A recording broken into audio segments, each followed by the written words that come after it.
Dans cette vidéo, on va parler des 50 000 visas de travailleurs temporaires que le ministère de l'Immigration a mis en place à partir du 6 mai 2021. Donc là, on a le communiqué de presse du ministre. Et là, vous voyez qu'on a 40 000 qui ont été faits pour les étudiants étrangers, 30 000 pour les professions essentielles et 20 000 pour les travailleurs de la santé. Donc au total, ça nous fait 50 000 visas de résidence permanente à disposition des travailleurs temporaires au Canada. Donc, dans un premier temps, on va voir quelles sont les conditions d'éligibilité pour ce programme-là. Et ensuite, un peu plus en détail, comment voir si votre profession se qualifie. Donc là, on est sur la page du gouvernement qui explique les conditions d'éligibilité. Vous allez trouver le lien dans la description. Et vous voyez qu'on a, comme dans la vidéo précédente, 9 critères d'éligibilité principaux. Le premier, c'est d'avoir au moins une année d'expérience de travail à temps plein au Canada. Temps plein, ça veut dire au minimum 30 heures par semaine. Et cette expérience-là doit être dans le volet A ou le volet B. On va voir plus tard ce que ça veut dire avec les codes des professions. Mais le premier critère, c'est d'avoir au moins un an d'expérience de travail à temps plein. Ensuite, le critère numéro 2, c'est d'occuper un emploi au Canada dans une profession quelconque au moment de la réception de la demande de résidence permanente. Ça veut dire qu'il faut être travailleur temporaire. Donc, il faut avoir le statut de travailleur temporaire au moment où vous recevez votre demande. Ensuite, l'emploi visé dans A et B doit satisfaire la définition du travail du paragraphe 73.12. Ici, en gros, ça veut dire que vous devez être salarié. Vous ne pouvez pas être travailleur autonome, à moins d'être un médecin dans une entente spéciale. Donc là, c'est certains critères entre le ministère de la Santé et les médecins libéraux. Mais sinon, pour tout le reste du monde, il faut être un salarié. Le quatrième critère, c'est d'avoir obtenu un niveau 4 dans chaque compétence des niveaux de compétences linguistiques. Donc là, c'est le TEF Canada et le TCF Canada pour le français, et l'IELTS General Training et le CELPIP General pour l'anglais. Donc là, vous voyez par rapport aux critères précédents, avant, il fallait avoir 7 minimum pour l'expérience canadienne, maintenant, c'est passé à 4. Donc le gouvernement a vraiment facilité les critères de sélection pour les travailleurs. Le cinquième critère, c'est d'être au Canada à titre de résident temporaire. Ensuite, le sixième critère, c'est d'avoir l'intention de résider dans un territoire ou une province autre le Québec, car le Québec fait les choses différemment du reste du Canada. Et donc, si vous pensez vous installer au Québec, ce programme ne fonctionnera pas. Numéro 7, avoir présenté une demande de résidence permanente à l'aide des formulaires fournis par le ministère. Donc là, c'est évident, il faut faire une demande de résidence.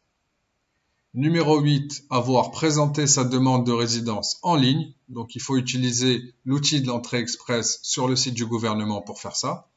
Et le dernier critère, c'est que l'étranger ne doit pas être interdit de territoire au Canada. C'est-à-dire, il faut avoir un casier judiciaire vierge et il ne faut pas avoir été refusé sur une base criminelle ou médicale.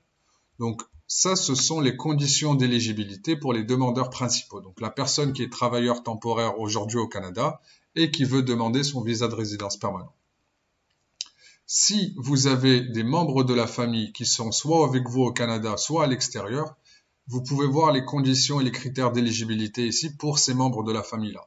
Donc les membres de la famille, ça sera la famille directe, donc les époux et les enfants accompagnants. Maintenant, on va regarder ce qu'on veut dire exactement par annexe A et annexe B. Donc la première année d'expérience, il faut l'avoir dans le volet A. Ça veut dire l'expérience de travail doit avoir été acquise dans au moins une des professions figurant dans l'annexe A. L'annexe A, on l'a en bas de page, c'est ici. Et ce sont toutes les professions admissibles qui sont liées à la santé. Donc là, vous avez le code CNP et la description rapide de la profession. Même chose pour l'annexe B. Ici, ce sont les professions jugées essentielles. Donc là, vous avez les grands groupes, personnel de soutien aux ventes, personnel des métiers de l'électricité et de la construction, personnel d'installation et de réparation, personnel en opération en équipement, etc. Ici, vous avez tous les groupes éligibles. Moi, je vous conseille d'aller sur la hiérarchie et de voir avec la matrice CNP. La matrice CNP, c'est la matrice de classification nationale des professions. Vous le voyez ici. Et vous voyez que quand vous affichez la matrice, vous avez en abscisse le niveau de compétence et en ordonnée les grandes catégories professionnelles. Le niveau de compétence, c'est le type de diplôme ou le niveau de formation qu'il faut pour exercer cette profession-là. Par exemple, ici, une formation universitaire caractérise habituellement les professions. Donc là, ça sera toutes les formations de premier et de second cycle. Ici, c'est une formation collégiale ou un programme d'apprentissage, etc., etc. Et au niveau des ordonnées, ce sont les domaines de compétences ou l'industrie. Donc là, par exemple, secteur de la santé, ça sera la grande catégorie professionnelle numéro 3. Donc pour trouver votre catégorie professionnelle, vous cliquez sur afficher la hiérarchie et la structure. Et là, vous voyez, vous avez toutes les grandes catégories. Par exemple, si vous travaillez dans le secteur de la santé, vous allez cliquer sur le numéro 3 et vous voyez que vous avez les personnels en soins infirmiers, le personnel professionnel des soins de santé, sauf les infirmiers, donc les médecins, dentistes, etc.